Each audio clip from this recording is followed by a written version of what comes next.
Hi everyone. In Chapter 6, we're exploring ways in which culture can affect our health. So, the importance of culture to health is culture is directly related to certain health behaviors. It can be an important determinant of people's perception of illness and disease. Culture brings culture affects usage of health services, both the frequency and the way in which health services are used. And different cultures have different health practices.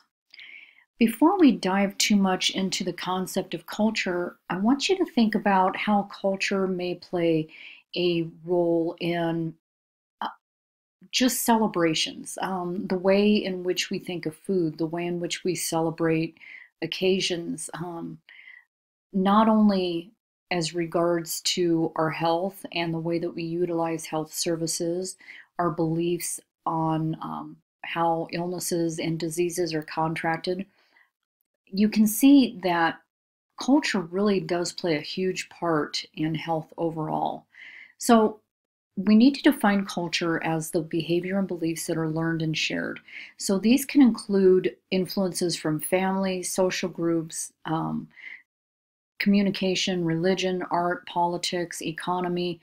Um, so many different aspects can be fed into forming one's culture. Health policies and programs must always keep culture in mind. One of the things that I think we have seen in healthcare in the United States is hopefully we're going to see more of the underrepresented populations working in healthcare.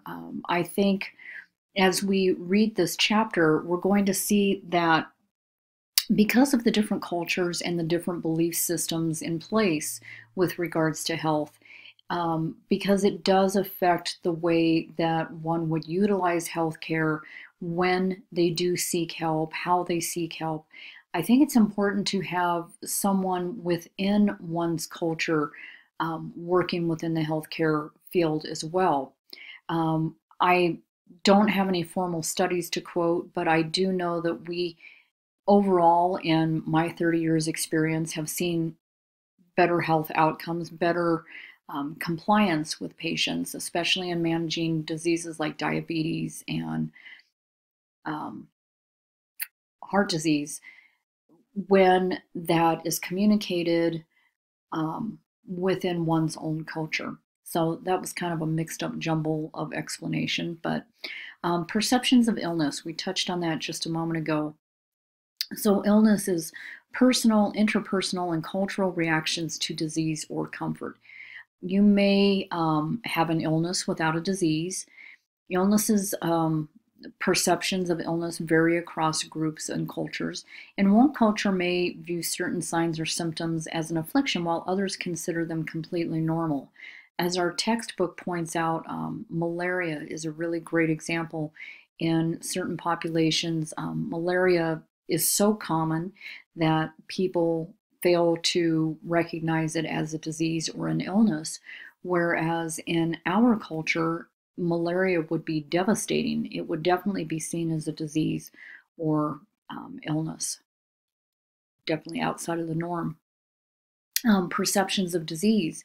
Disease can be defined as malfunctioning or maladaptation of biologic and psychophysiologic processes in the individual. Now, some cultures do believe that illness can be caused by emotional stress, supernatural causes, bodily imbalance, energy imbalance. There's a whole list of different belief systems on perceptions of how one comes down with a disease. Forces of good and evil, and like I say, energy imbalance, the list goes on. Folk illness is a cultural interpretation of physical states that people perceive to be an illness, but that do not necessarily have a physiologic cause. And when we look to improve health policies and procedures, we need to consider these folk illness beliefs when we create such policies and procedures. In the prevention of illness, many cultures have taboos that concern avoiding illness. Again, our textbook pointed out many of the food concerns that certain cultures have regarding pregnancy. You should stay away from certain foods. And there are also a wide variety of ritual practices that certain cultures may practice to avoid illness. On this particular slide, I liked this slide. I wanted to include some of the health providers and the way that they've got them broken down into indigenous, Western, and other medical providers. So you can see there's a wide range when you look under the indigenous. It can be anything from a bone setter to a priest. So pretty wide gamut of health practitioners. Now, when we talk about wanting to change the health of a population, we have to take into consideration different models of health behavior change. So before we get into that, just jumping back a step, the risk factors involved in or as related to culture could include nutrition and eating practices. Like I say, celebrations. So many of our celebrations focus around food and not necessarily healthy food. Tobacco use can be a cultural thing. Unsafe sex practices, hygiene practices. So how do we change these behaviors? As I stated just a moment ago, we have to look at different health behavior change models. So there are 4 that our textbook addresses. The first one is the ecological perspective. The second one is the health belief model. This is one that you've probably come across if you've taken health and wellness or personal health.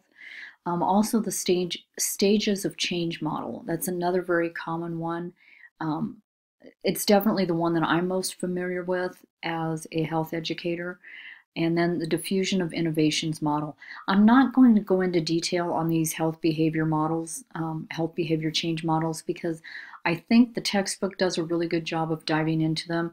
And I believe it's a subject that's probably better covered in personal health.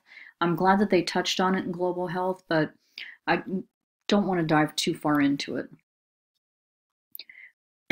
So when we are wanting to institute health changes, health behavior changes, we need to engage the entire community in an effort to identify the problem and then promote healthy behaviors. Unless you have community buy-in from your leaders, they need to be able to mobilize, be willing to champion this change, really willing to buy into such a change and then promote it to their population. Without that, most policies and procedures and measures will fail. And then, as we spoke very briefly about in health education, it comes in many forms, such as the classroom or mass media. We've all seen the public service announcements, diabetes control billboards, HIV billboards. All of those fall underneath the umbrella of health promotion. Successful health education and promotion programs are clear, provide accurate information, engage all the necessary stakeholders, and gear the content to the target group or to that particular population. I really enjoyed this chapter. I think the textbook did a really great job of covering not only the way in which culture can influence and somewhat determine health and health behaviors, but I also like the case studies and the vignettes that were provided. I think those kind of add a little bit of practical application to the concepts. So I hope everyone has a great week. If you have any questions, please email me at tinafreeman@cwidaho.cc or feel free to use the Ask My Instructor link on Blackboard. Have a great week, everyone.